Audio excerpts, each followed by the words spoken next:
ಏನನ್ನ ಬೈತೀಯ ನೀನು? ಏನ್ ಬೈದೆ ಹೇಳಿ. ಏನನ ನನ್ನ ಫ್ರೆಂಡು ಯಾವ್ದು ಗೊತ್ತಾ, ಯಾವ ಕಂಪ್ನಿ ಅಂದರೆ ಅದಪ್ಪ ಯಾವುದೋ IT. ಅವ್ನಿಗೂ ಕೂಡ 60+ ಏನೋ ಸಿಗ್ತಾ ಇದೆ. ಇನ್ ಕೇಸ್ ನಾವು ಅವರೆಲ್ಲ ಮೀಟ್ ಆದರೆ ಎಷ್ಟು ಜಲ್ದಿಯಾಗಿ ಚೆನ್ನಾಗಿರ್ತೀವಿ ಗೊತ್ತಾ. ನೀವೇನು ಭಾಳ ಓವರಾಗಿ ಸ್ಟ್ಯಾಂಡರ್ಡ್ ತೋರಿಸ್ತಾ ಇದ್ದೀರಾ ನೆನ್ನೆ ಮೊನ್ನೆಯಿಂದ. ಏನು ಮೀಟ್ ಆದರೆ ಅಷ್ಟು ಚೆನ್ನಾಗಿರ್ತೀವಿ, ಅಂತಂತ ಒಳ್ಳೆ ಸ್ಟ್ಯಾಂಡರ್ಡ್ ಇರೋ ಕಂಪ್ನಿಗಳಲ್ಲೇ ಕೆಲಸ ಮಾಡೋರೇನೆ ಮುಗಿಸ್ಕೊಂಡಿರ್ತಾರೆ. ಹಂಗಂತ ನೀವು ಇರಿ ಅಂತ ಹೇಳ್ತಾ ಇಲ್ಲ. ಆ ಲೆವೆಲ್ಗೆಲ್ಲ ಏನು ನಿನ್ನೆ ಮೊನ್ನೆಯಿಂದ ಸ್ಟ್ಯಾಂಡರ್ಡ್ ತೋರಿಸ್ತಾ ಇದ್ದೀರಾ? ಫಸ್ಟ್ ಆಫ್ ಆಲ್ ನಾನು ನಿಮ್ಮ ಹತ್ರ ಏನು ಕೆಟ್ಟಾಗಿ ಮಾತಾಡ್ತಾನೆ ಇಲ್ಲ. ನೆನ್ನೆ ಮೊನ್ನೇನು ಮಾತಾಡಿಲ್ಲ ನೀನು. ಏನು ಕೆಟ್ಟಾಗಿ ಮಾತಾಡ್ತಾ ಹೇಳಿ, ಒಂದೇ ಒಂದು ವರ್ಡ್ ಹೇಳಿ. ಇವತ್ತಲ್ಲ.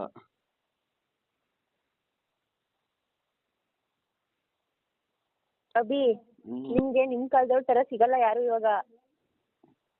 ನಮ್ಮ ಕಾಲ ಪತಿನೇ ದೇವ್ರು ಗಂಡ ಅನ್ಕೊಂಡೆಲ್ಲ ಆ ಕಾಲ ಮುಗ್ದೋಯ್ತು. ನಮ್ಮ ಕಾಲ ಅಂದ್ರೇನೋ 1947. ನಿಮ್ಮ ಕಾಲ 1947. ಇವಾಗೆಲ್ಲ ಜೆನ್ಜಿ ಎಲ್ಲ ಚಿಲ್ಲಾಗಿರ್ಬೇಕು, ಎಲ್ಲ ಚಿಲ್ಲಾಗಿ ತಗೋಬೇಕು ಎಲ್ಲ. ಇವಾಗ ಹೆಂಡತಿ ಥರ ಟ್ರೀಟ್ ಮಾಡಬಾರ್ದು, ಹೆಂಡತಿನ ಹೆಂಡತಿ ಥರ ಟ್ರೀಟ್ ಮಾಡಿದೆ, ಗಂಡ ಥರ ಟ್ರೀಟ್ ಮಾಡಿದೆ. ಅವರು ಫ್ರೆಂಡ್ಸ್ ಥರ ಇದ್ರೇನೆ ಆ ರಿಲೇಷನ್ಶಿಪ್ಗೆ ಒಂದು ವ್ಯಾಲ್ಯೂಸು, ರೆಸ್ಪೆಕ್ಟು ಎಲ್ಲದು. ನಾನು ಆರ್ಮಿ ಥರ ಆಡ್ತೀನಿ ಅಂತಂದರೆ ಕುಟ್ಟೋದು. ಆರ್ಮಿನಾ? ಹಾಂ,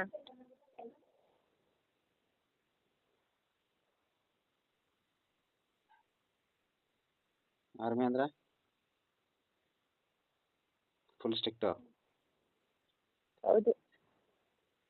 ನೇವಿ ಥರ ಆಡೋ ಹಂಗಾರೆ? ನೇವಿ ಥರ?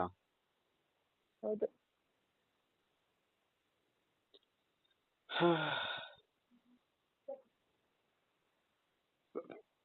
ಚಿಲ್ ಮಾಡ್ಕೊಂಡಿರ್ಬೇಕು ನಿಮ್ಮ ಥರ. ಹೌದು.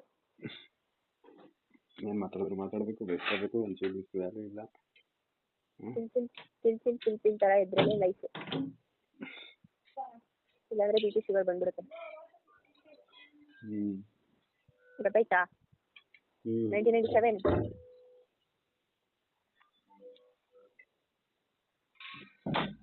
ಮಂತ್ ಏನಕ್ಕೆ 5 ವರ್ಷ 6 ವರ್ಷ ಗ್ಯಾಪ್ ಇರೋನ ಹುಡುಕ್ತಾ ಇದ್ದೆ. ನನ್ನ ಚೈಲ್ಡ್ ಬಿಹೇವಿಯರ್ನ ಅವರು ಅರ್ಥ ಮಾಡ್ಕೋಬೇಕಂತ. ಇಬ್ರು ಚೈಲ್ಡೇ ಆದರೆ, ಇಲ್ಲ ಇಬ್ರು ಅಂಕಲ್ ಮೆಂಟ್ ಆದರೆ ಚೆನ್ನಾಗಲ್ಲ. ನೀವು 1947 ಅಥವಾ 1987 ಹುಡುಗಿನ ಮದುವೆ ಆಗ್ಬಿಟ್ಟಿದ್ರೆ ಅದಂತೂ ನೆಕ್ಸ್ಟ್ ಕ್ಲಾಸ್, ನೆಕ್ಸ್ಟ್ ಲೆವೆಲ್.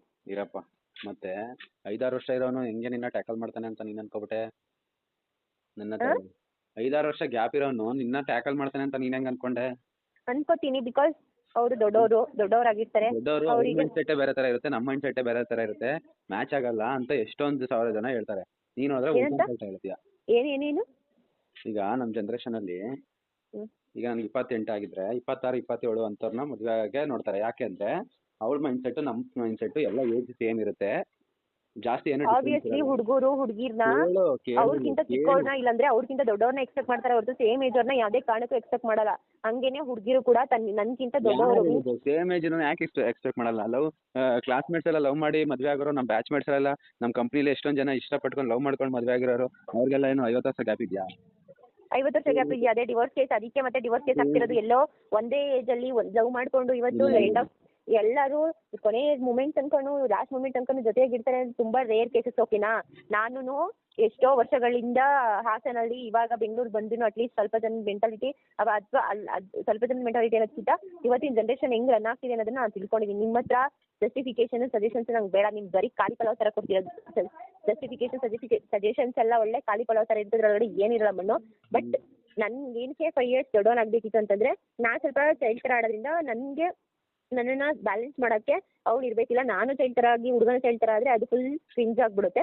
ಇಲ್ಲ ಹುಡುಗ ಫುಲ್ಲು ಯಾವಾಗ್ಲೂ ಒಂಥರ ಫುಲ್ ಸ್ಟ್ರಿಕ್ಟಾಗಿ ಡಿಮ್ಯಾಂಡ್ ಮಾಡಿಕೊಂಡು ಕಮಾಂಡಿಂಗ್ ಆಗಿದ್ರೆ ನನಗೆ ಹಿಂಸೆ ಆಗಬಾರ್ದು. ಸೊ ನಾನು ಸ್ವಲ್ಪ ಚೈಲ್ಡ್ ಥರ ಆಡಿದ್ರೆ ಆ ಹುಡುಗ ಅದನ್ನು ಮೇಂಟೈನ್ ಮಾಡೋ ಥರ ಇರಬೇಕು. ಸೊ ನನಗೆ ಸ್ವಲ್ಪ ಮೆಚುರಿಟಿ ಪವರ್ಸ್ ಕಡಿಮೆ ಇದ್ದರೆ ಆ ಮೆಚುರಿಟಿನ ಬ್ಯಾಲೆನ್ಸ್ ಮಾಡೋ ಥರ ಇರಬೇಕು ಅಂತ ಎಕ್ಸ್ಪೆಕ್ಟ್ ಮಾಡಿದ್ದೆ ಅಷ್ಟೇ. ಅದನ್ನ ಬಿಟ್ಬಿಟ್ಟು ಅಯ್ಯೋ ನಂದೆ ನಿಮ್ಮ ಥರ ಮೇಲಿಗೋ ಯಪ್ಪ ಮೇಲಿಗೋ ಎಲ್ಲ ಏನೋ ವಟ ಅಂತ ಮಾತಾಡಬೇಡ ಸುಮ್ಮನೆ. ಇವತ್ತಿನ ಜನ್ರೇಷನಲ್ಲೆಲ್ಲ ಹೆಂಡತಿ ಮಲ್ಕೋತಾರೆ, ಹುಡುಗ ಅಡುಗೆ ಮಾಡ್ಕೊಡ್ತಾರೆ, ಗೊತ್ತಾ? ಅಂಥವ್ರನ್ನ ಹುಡ್ಕೊಂಡು ಮದುವೆ ಆಗ್ಬೇಕಿತ್ತು ಮತ್ತೆ. ಯಾಕೆ ಹೆಂಡತಿ ಮಲ್ಕೋತಾರೆ, ಹುಡುಗ ಮದುವೆ ಮಾಡ್ಕೊಡ್ತಾರೆ, ಯಾಕೆ ಅಡುಗೆ ಮಾಡ್ಕೊಡ್ತಾರೆ ಏನಕ್ಕೆ? ಹಂಗೆ ರನ್ ಆಗ್ತಿರೋದು ಇವಾಗ ಇವಾಗಿನ ಜನ್ರೇಷನಲ್ಲಿ. ಯಾಕೆ ಯಾಕೆ ಅಂದ್ರೆ ಹಂಗೇನೆ ಇವಾಗೆಲ್ಲ ಅದೇ ಥರ ಯಾಕೆ ಬಾಯ್ಸ್ ಇರ್ಬೇಕು ಅಥವಾ ಅಂದ್ರೆ? ಮೆನ್ಸು ಎಲ್ಲ ಏನಕ್ಕೆ ಹೆಂಗೆ ಚೇಂಜ್ ಆಗ್ತಿದೆ ಅಂದರೆ, ಓಕೆ ಅವಾಗೆಲ್ಲ ಹುಡುಗಿರೇ ಜಾಸ್ತಿ ಕೆಲಸ ಮಾಡ್ತಿದ್ರು, ಈಗ ಹುಡುಗಿರಿಗೆ ರೆಸ್ಟ್ ಕೊಡೋಣ, ನಾನು ಹೆಲ್ಪ್ ಮಾಡೋಣ ಅನ್ನೋ ಮೈಂಡ್ ಸೆಟ್ಗಳು ಜಾಸ್ತಿ ಇವಾಗ. ನಿಮ್ಮ ಥರ ನಾನು ಗಂಡಸು, ನಾನು ಹುಡುಗ, ನಾನು ಹಂಗಿರಬೇಕು, ನಾನು ಹುಡುಗಿ ಮುಂದೆ ಯಾಕೆ ಹಂಗಿರಬೇಕು ಹಿಂಗಿರಬೇಕು ಅಂತ ಇರಲ್ಲ. ನಂಗೆ ಒಂಥರ ಆಗ್ತಿದೆ. ನನ್ನ ಜೊತೆ ಸೇರಿನಾ? ಹಾಂ, ನನ್ನ ಜೊತೆ ಸೇರಿ. ನಿಮ್ಮ ಜೊತೆ ಸೇರಲ್ಲ, ನಿಮ್ಮ ಮನೆಯವ್ರದ್ದು ನಿಮ್ಮ ಮೆಂಟಾಲಿಟಿ ಎಲ್ಲ ನನಗೊಂಥರ ಸಫೋಕೇಟ್ ಆಗ್ತಿದೆ. ನನಗೂ ಅಷ್ಟೇ. ಒಂದು ಕೆಲಸ ಮಾಡೋಣ ಇವಾಗ. ಹ್ಞೂ ಹಾಂ, ಹ್ಞೂ ಇಬ್ರು ನಾವು ಮನೆಯವ್ರಿಗೆ ಏನಂತ ಇಲ್ಲ ಅಂದರೆ ನಾವಿಬ್ರು ಮಾತಾಡ್ಕೊಂಡು ಏಕೋ ಸೆಟ್ ಆಗ್ತಿಲ್ಲ ಅನ್ಸಿದೆ ಅಂದ್ಬಿಟ್ಟು ಹ್ಞೂ ಬ್ರೇಕಪ್ ಮಾಡ್ಕೊಬಿಡೋಣ. ಮಾಡ್ಕೊಂಡು ಹಾಂ, ಆಮೇಲೆ ನೀನು ಯಾರಾಗ್ತಾರೆ? ಯಾರೂ ಆಗಲ್ಲ. ಯಾಕೋ ಎಂಗೇಜ್ಮೆಂಟ್ ಆಗಿ ಕಿತ್ತೋಗಿದೆ ಅಂತ. ನಿಮ್ಮನ್ನ ಹಾಕ್ತಾರಾ? ನಾವು ಹುಡುಗಿರಲ್ವಾ? ಈಗ ನಿಮಗೆ ಯಾರಾದರೂ ಎಂಗೇಜ್ಮೆಂಟ್ ಆಗಿ ಕಿತ್ತೋಗಿರೋ ಹುಡುಗಿ ಬಂದರೆ ನೀವು ಮದುವೆ ಆಗಲ್ವಾ?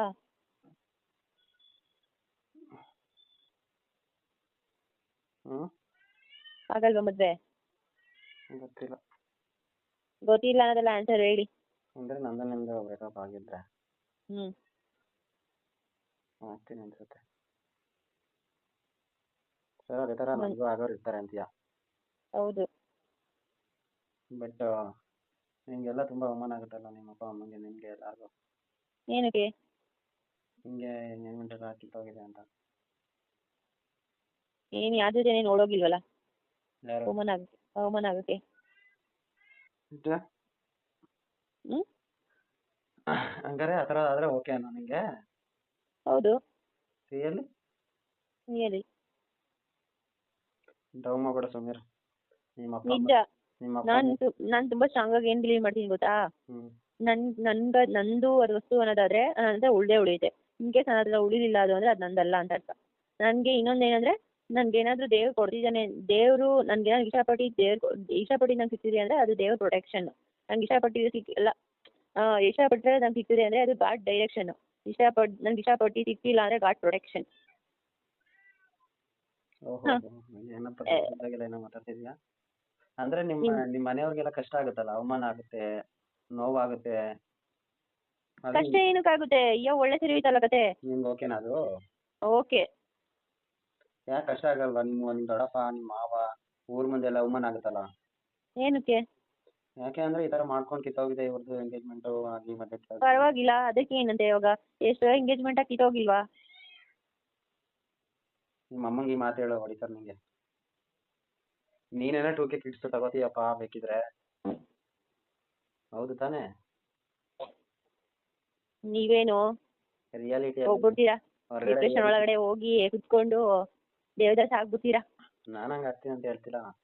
ನೀನು ಈ ಥರದ ಎಕ್ಸಾಂಪಲ್ಸ್ ಎಲ್ಲ ನೋಡಿರ್ತೀಯ, ಸಿಟಿಲಿ ಬೆಳೆದಿದ್ಯಾ, ಓಕೆ ಅಂತ ಅನ್ಕೋತೀಯ. ಆದರೆ ನಿಮ್ಮ ಅಪ್ಪ, ನಿಮ್ಮ ಅಮ್ಮ, ನಿಮ್ಮ ರಿಲೇಟಿವ್ಸ್, ನಿಮ್ಮ ಮಾವ, ನಿಮ್ಮ ಅಣ್ಣ. ಓ, ಬರೀ ನಮ್ಮ ಫ್ಯಾಮಿಲಿ ಮಾತ್ರ ಇಂಪ್ಯಾಕ್ಟ್ ಆಗದಾ? ನಮ್ಮ ಫ್ಯಾಮಿಲಿಗೂ ಆಗುತ್ತೆ. ಮತ್ತೆ ಬೊಗಳಿ ಅದನ್ನು ಬಗ್ಲದೇ ಇದ್ರು ಅದು ಗೊತ್ತು ತಾನೆ ನಿಮಗೆ. ನಾನೊಂಥರ ಲೂಸು ಹೇಳ್ತಾ ಇದ್ದೀನಿ, ಪದೇ ಪದೇ ನಂಗೆ ಅದನ್ನೇ ಹೇಳೋದು. ಪದೇ ಪದೇ ನಿಂತಿಂದ ಹೇಳೋದು ಸಫಿಕೇಶನ್ ಆಗ್ತಿದೆ ನನಗೆ. ನೀವು ಯಾಕೋ ಇಷ್ಟ ಆಗ್ತಿಲ್ಲ.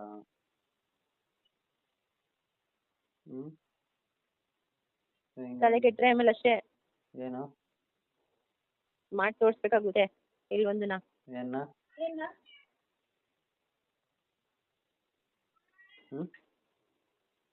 ಕೆಲವೊಂದನ್ನ ಬಾಯ್ಬಿಟ್ಟು ಹೇಳಕ್ಕಾಗಲ್ಲ. ಅದನ್ನ ಏನು ಮಾಡಿ ತೋರಿಸ್ಬೇಕಾಗುತ್ತೆ?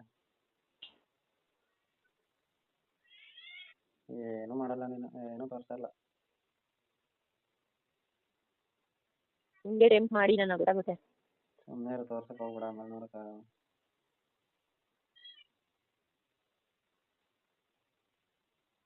ನೋಡಕ್ ಆಗದೆ ಇರೋರ್ನ ಬಿಟ್ಬಿಟ್ಟು ಬಂದು ನೋಡಕ್ ಆಗೋವಂಥವ್ಳನ್ನ ಕಟ್ಕೋತಿರೋದು ನೀವು, ಗೊತ್ತಾಯ್ತಾ? ಅಬ್ಬಾ ದೇವ್ರೆ ದೇವ್ರೆ ದೇವ್ರೆ, ಅವ್ರನ್ನಂತೂ ಬಿಡಲ್ಲ ಅಲ್ವಾ ನೀನು?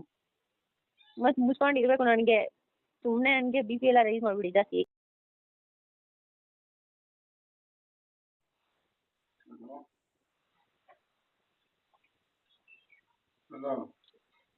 ಏನು ಏನು ಆ?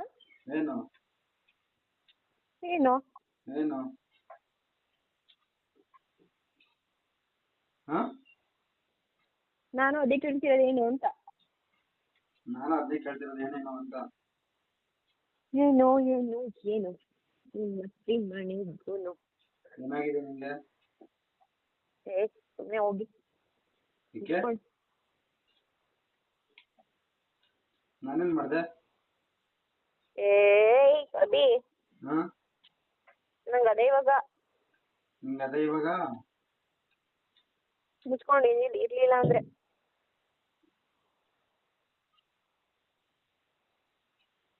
ನಾನು ಏನ್ ಮಾಡ್ದಮ್ಮ ಅಂತದ್ದು?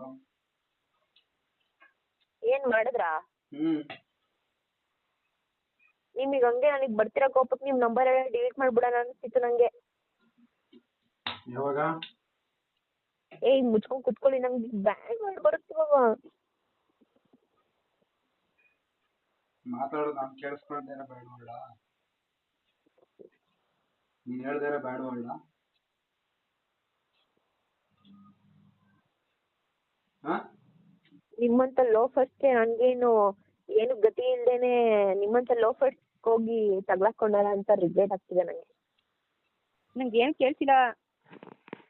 ಹೌದಾ? ಯಾಕೆ ಕೇಳಿಸ್ತಿಲ್ಲ? ಹೇಳಿ ಇವಾಗ. ನಿಮ್ಮನೆಯವ್ರ ರಿಯಾಕ್ಷನ್ ಹೆಂಗಿರುತ್ತೆ ಹೇಳು, ಏನಾದ್ರು ಮೆಸೇಜ್ ಹೇಳ್ಬಿಟ್ರೆ. ನಾನು ನಂಬಿರೋ ಈಶ್ವರದ ಮೇಲೆ ಆಣೆಗಳು ಹ್ಮ್. ನಿಮ್ಮ ಮನೆಗೆ ಫಸ್ಟ್ ಹೋಗ್ತಾರೆ. ಹ್ಮ್. ಫಸ್ಟ್ ಮುಖ ಮುಟ್ಟಿ ನೋಡಿದ್ರೆ ಮನೆಗೆ ಇನ್ನೆಲ್ಲ ಧ್ವಂಸ ಮಾಡಿ ನಿಮ್ಮ ಅಪ್ಪನ ಮುಖ ನೋಡಲ್ಲ, ನಿಮ್ಮ ಅಮ್ಮನ ಮುಖ ನೋಡಲ್ಲ. ನೆಕ್ಸ್ಟ್ ಟಾರ್ಗೆಟೇ ನೀವು. ಬರೀ ಟಾರ್ಗೆಟ್ ಮಾಡಲ್ಲ ನಿಮ್ಮನ್ನ, ಕೆಲಸ ನಿಮ್ಮ ಕೈಯೋ ಕಾಲ ಪಕ್ಕ ಲ್ಯಾಪ್ಸೆ ಮಾಡೋದು. ಇದಂತೂ ಕಟ್ಟಿಟ್ಟ ಬುತ್ತಿ ಬರೀ ಇಟ್ಕೊಳ್ಬೇಕಾರೆ ಏನು ಅಂದಿಲ್ಲ ಅವಳು ಹಂಗೆ ಮಾಡಿದ್ರಲ್ಲ ಬೇಕಾದ್ರೆ ಅಂತಾನೆ ಅಂತೀರಾ. ಹಂಗೆ ಮಾಡ್ತಾರೆ. ಬಿಕಾಸ್ ನನ್ನೆಲ್ಲ ಒಂಥರ ಪ್ರಿನ್ಸ್ ತರ ನೋಡಿದ್ದಾರೆ, ಪ್ರಿನ್ಸಸ್ ತರ. ಈ ತರ ಯಾಮರ್ಸೋರ್ನ ಸುಮ್ಮನೆ ಬಿಡ್ತಾರೆ, ಯಾರಾದ್ರೂ ಸುಮ್ಮನೆ ಬಿಡಲ್ಲ. ಅದ್ರಲ್ಲಿ ನಮ್ಮ ಫ್ಯಾಮಿಲಿ ಅಂತ ಸುಮ್ಮನೆ ಬಿಡೋದೇ ಇಲ್ಲ.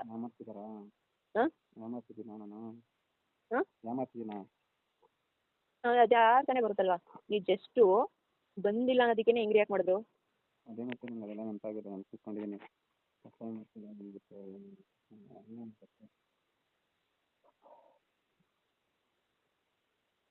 ನೀವು ಜಸ್ಟ್ ಮನೆಗೆ ಬಂದಿಲ್ಲ, ಆಮೇಲೆ ನಿಮ್ಮ ಹತ್ರ ಸಾರಿ ಸಿಕ್ ಕೇಳ್ಬೇಕಾದ್ರೆ. ಆಮೇಲೆ ನಮ್ಮಮ್ಮ ಜಸ್ಟ್ ಮದ್ವೆ ಪೋಸ್ಟ್ ಮಾಡ್ತಿದ್ದೇನೆ ಅಂದಾಗ ನಮ್ಮಮ್ಮನ ಮೈಂಡ್ ಸೆಟ್ ಎಲ್ಲೋಯ್ತು. ನಾನೇನು ಪೋಸ್ಟ್ ಮಾಡ್ತಿದ್ದೀನಿ, ಪೋಸ್ಟ್ ಮಾಡ್ತಿದ್ದೀನಿ ಅಂತ ಹೇಳಿದೆ ಇವತ್ತಲ್ಲ, ಅವತ್ತು ಆ ಪಾಯಿಂಟ್ ಏನು ಹೇಳಿದ್ದೆ ನಮ್ಮಮ್ಮಂಗೆ ನಾನು ಅವತ್ತು. ಅಮ್ಮ ನಾವು ಇಷ್ಟು 6 ತಿಂಗಳು ಇದ್ದಾಗ ಮಿಸ್ಅಂಡರ್ಸ್ಟ್ಯಾಂಡಿಂಗ್ ಮಾಡ್ಕೊಂಡಿದ್ದೆ ಅಂತ ನಿಮ್ಗೆ ಹೇಳಿದೆ. ಆಪರೇಷನ್ ಮಧ್ಯೆ ನಿಮಗೆ ಕೇಳಿದ್ದೆ. ತುಂಬ ಯೂಸ್ ಮಾಡಿದ್ದೀನಿ ಆಫೀಸಲ್ಲಿ. ನನಗೆ ಏನಮ್ಮ ಮೊಬೈಲ್ ಯೂಸ್ ಮಾಡಿದ್ದೀನಿ ಆಫೀಸಲ್ಲಿ, ಇಂಟರ್ನೆಟ್ ಡಾಟಾ ಕನೆಕ್ಟ್ ಮಾಡ್ಕೊಂಡು ಅದು ಖಾಲಿ ಆಗಿದೆ. ಇದು ಏಂತಕ್ಕೆ ಜಗಳ ಆಗುತ್ತೆ ಹೇಳಿ? ನಾನೇ ಅದನ್ನು ಕಿತ್ತಾಕಿ ಬೇಡ ಅಂದ್ರೆ ಮತ್ತೆ ಏನು ಕರ್ನಾಟಕ? ನಾನು ಕರೆಕ್ಟ್ ಆಗಿದ್ರೆ ಆಯ್ತು ಅಂತ ಹೇಳಿದ್ದು ನೀನು. ಏನ್ ನಿಮ್ ಅರ್ಥ, ಏನ್ ನಿಮ್ ಮಾತುಗಳ ಅರ್ಥ ಆಗ್ತಿಲ್ಲ ನನಗೆ. ಏನ್ ನಿಮ್ ಮೇಲ್ ಬಿದ್ದು ಬರ್ತೀನ ನಾನು?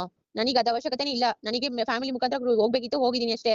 ನಿಮ್ ಫ್ಯಾಮಿಲಿ ಗರ್ಟ್ ಆಗಿದೆ ಅಂತ ನೀವು ತಿಳ್ಕೊಂಡು ಮಾತಾಡೋ ಅವಶ್ಯಕತೆ ಏನಿಲ್ಲ.